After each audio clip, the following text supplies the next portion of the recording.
எல்லாருக்கும் வணக்கங்க. இந்த நாள் உங்களுக்கு இனிமை தரக்கூடிய நாளாக அமையணும்னு நான் கடவுள்கிட்ட வேண்டிக்கிறேங்க. கண்டிப்பா இந்த காணொளிய எல்லாருமே பார்க்கணுங்க. பார்க்க வேண்டிய ஒரு வீடியோ தாங்க இப்ப நான் போடப் போறேன். என்னன்னா விஜயகாந்த் ஐயாவ பத்தி பார்க்கலாங்களா? அவர் அரசியல்ல இருந்தப்ப, இந்த ஊடகங்கள் சித்தரிச்சு நமக்கு காமிச்சது, அவர ஒரு கோமாளியாகவும், கோவக்காரராகவும் மட்டும் தான் காமிச்சாங்க. அவருடைய நல்லத சொல்லல. கோவம் இருக்கிற இடத்துல தான் குணம் இருக்குன்னு சொல்லுவாங்க. அது உண்மைங்க.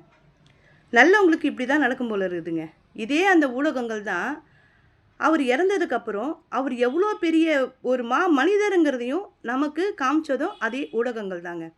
இந்த சமூக வலைதளங்கள்ல அவர பத்தி அவர் இறந்ததுக்கப்புறம் வந்து எல்லாம் பேசுறாங்க. ஒருத்தர் கூட அவர பத்தி தப்பா பேசலைங்க.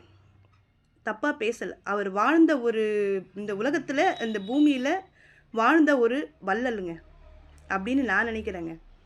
கடவுள் நேரடியா வந்து உதவ முடியாது அப்படிங்கிறதுனால தான், இந்த மாரி ஒரு நல்ல மனுஷங்கள கடவுள் அனுப்பியிருக்காரு. ஆனா, நாம அவர கரெக்டான ஒரு அ ரெஸ்பான்ஸ் அவருக்கு நம்ம குடுக்கலையோன்னு தோணுதுங்க. அதாவது நான் என்ன சொல்ல வரேன்னா, அவருக்கு ஒரு அரசியல்ல ஒரு வாய்ப்ப நாம குடுத்துருக்கணுமோ அப்படின்னு நெனைக்கிறேங்க.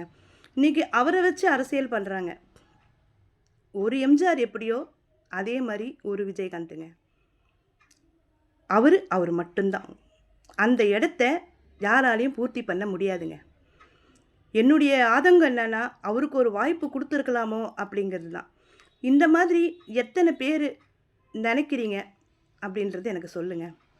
இந்த காணொளி உங்களுக்கு பிடிச்சிருந்தா, சப்ஸ்கிரைப் பண்ணுங்க, லைக் பண்ணுங்க. ரொம்ப நன்றிங்க.